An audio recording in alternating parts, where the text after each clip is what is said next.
Hey everybody, welcome back. Today we're going to be talking about our 2004 Dodge Durango 5.7 Hemi 2nd Gen. And this will be 5 things I love and hate about it.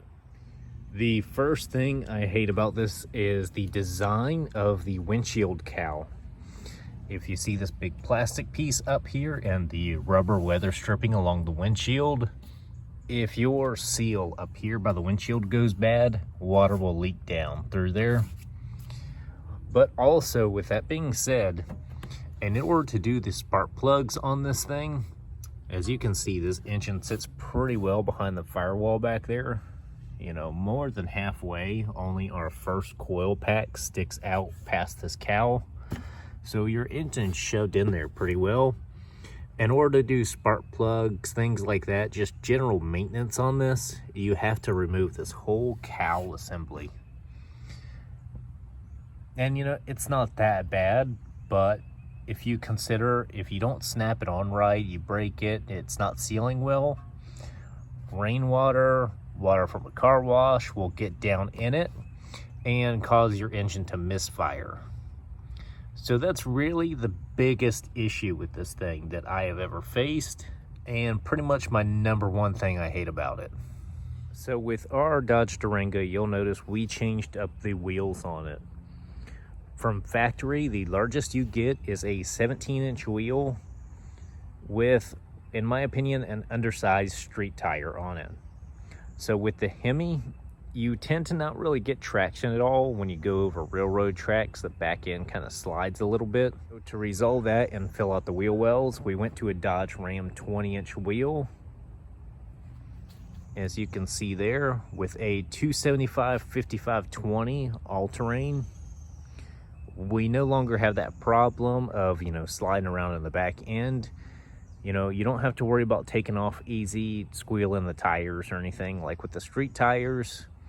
The all-terrains, you know, grab traction pretty well. And it's definitely a pretty good upgrade to do to one of these. But I definitely hate the factory small little undersized tires that these come with from factory. So the third thing I hate about this is the width of the interior.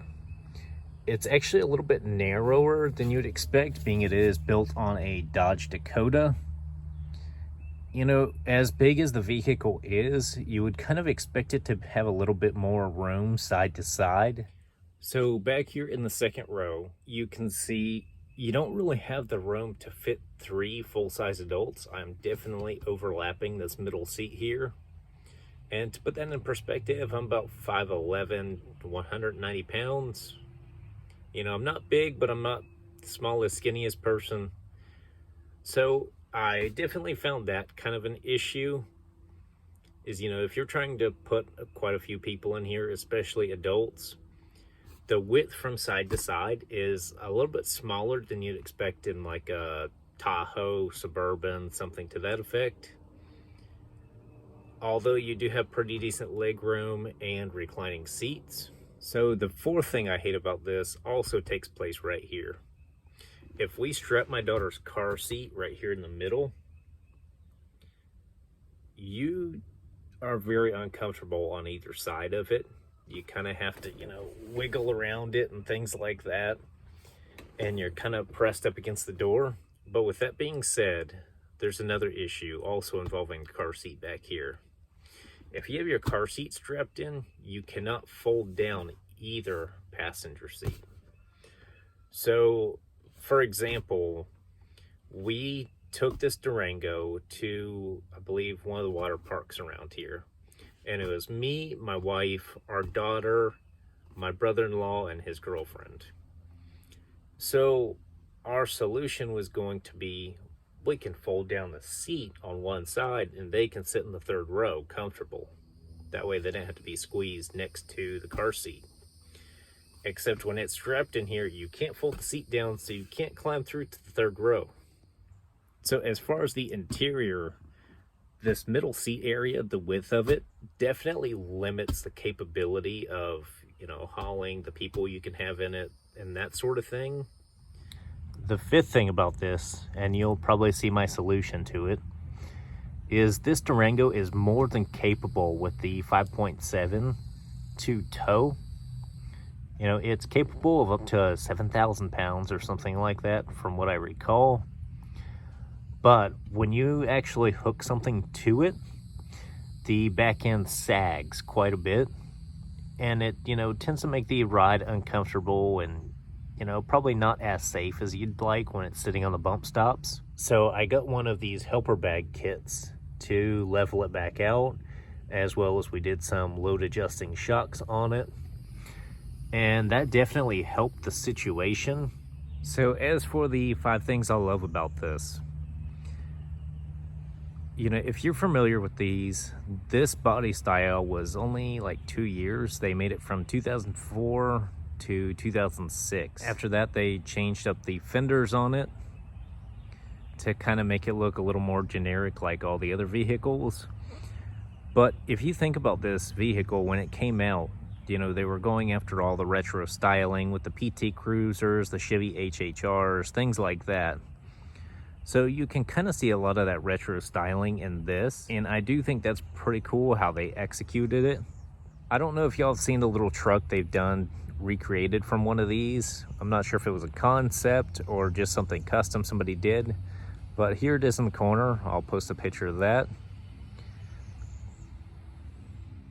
So another thing I love about this, and you kind of have to go back and think about it for a second, this was kind of one of the first crazy ideas for Dodge, you know, in the modern generation. So the modern Hemi came out in 2003. This is a 2004.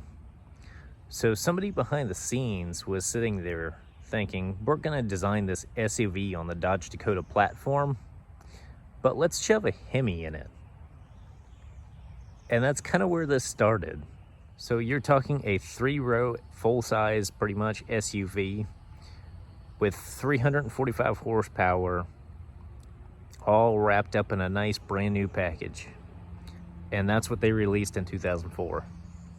You gotta respect that. So the second thing I love about this is the reliability. Over the past almost 20 years since we've owned this vehicle, the only thing it's ever really needed is servicing. We replaced the couple batteries, the alternator, and that was really it. This thing never has any issues. It's always a good go-to backup, and you really never have to worry about the reliability of it if you're gonna take it out somewhere. Because too, if you think about it, you have a full-size truck drivetrain in this SUV that never sees any of the hardcore use a truck would. So if you put it in that perspective and look at it, of course it's going to be reliable when you have a full truck heavy-duty drivetrain in it, and you aren't really using it other than for, you know, soccer bombing around town commuting. There's never any stress put on the powertrain. The third thing I love about this thing is, and it really works well for this, it actually has torsion bar suspension in the front. Whether it's 2-wheel drive or 4-wheel drive, they both have that torsion bar suspension. So you can adjust the front end up or down, you know, whatever kind of use you want for it.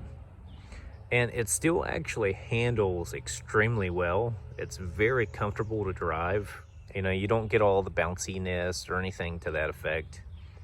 It's very comfortable planted 99% of the time, unless, you know, something's going on, the roads are wet and you're going over a railroad track. That's the only time you might see something squirrely out of it.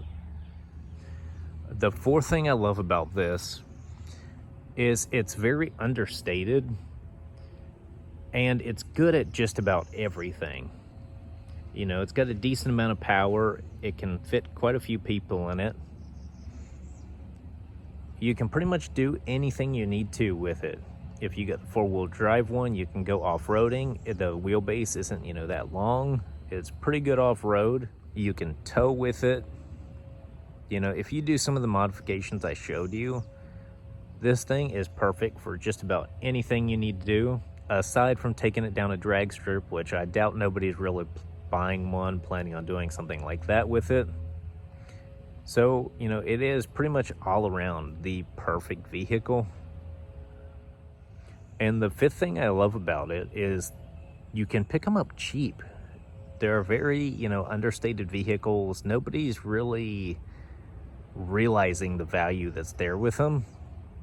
There's a whole little following that knows what these things are and appreciates them, but a lot of people just, you know, they see it and move on from it. It's not that big of a thing to them because they don't really know. And I'll probably kick myself for saying that if the values of these go up and we can't pick them up cheap anymore.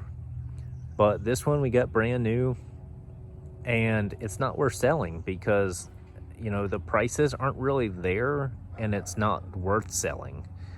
You know, it's a great, reliable vehicle to have around, and we really have zero complaints on this. All right, if y'all made it this far, I have a special treat for you guys.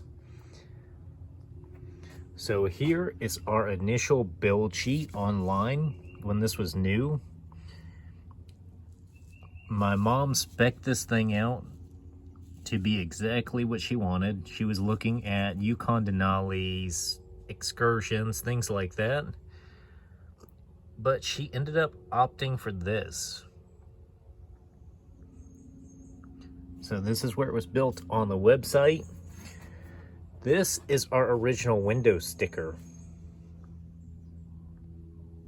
So as you can see, that was the base price back then, and fully loaded with options, it was a little over $36,000 in 2004.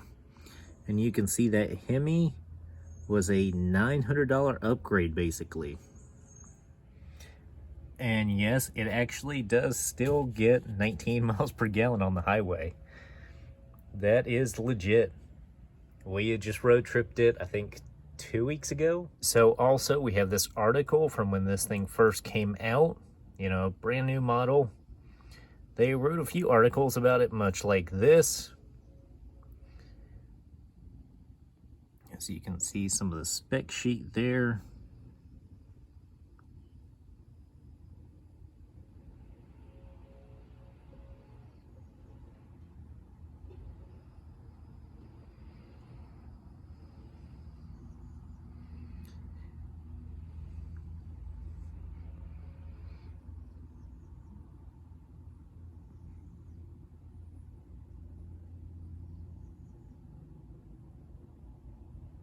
So at the time of purchase, this was a Hemi Limited, basically the top tier Durango you could purchase. And it's held up pretty well. If you watch some of my other videos, you've seen, you know, we have quite a few more vehicles, but this one's definitely stayed because of what it is. And for the money, it's a great value. It's really not worth selling because, you know, it is kind of our go-to. If one of the other vehicles is broke down, we know we've always got this for whatever we need to do. Transporting dogs, you know, moving stuff, you name it, grocery shopping. It's a great all-around vehicle, and it's hard to argue with for the money. And to touch base for a second, the width thing of the seats is just an issue in the Durangos in general. They're all kind of skinnier, although you do have more leg room. But one thing I will point out, I'm not sure if they did this on purpose or if it was just luck of the draw, but if you're familiar with the first gen Dodge Durangos, this rear compartment back here was always kind of like a cardboard pressed wood kind of material. So usually in the secondhand market, they're always caved in, you know, from getting wet and things like that. But in this generation, they're actually like an ABS plastic, so you don't have any of those issues. So they did address that. So that's all for today's video. If you enjoyed, be sure to like, subscribe, follow along. If you're looking for a used SUV, definitely one of these.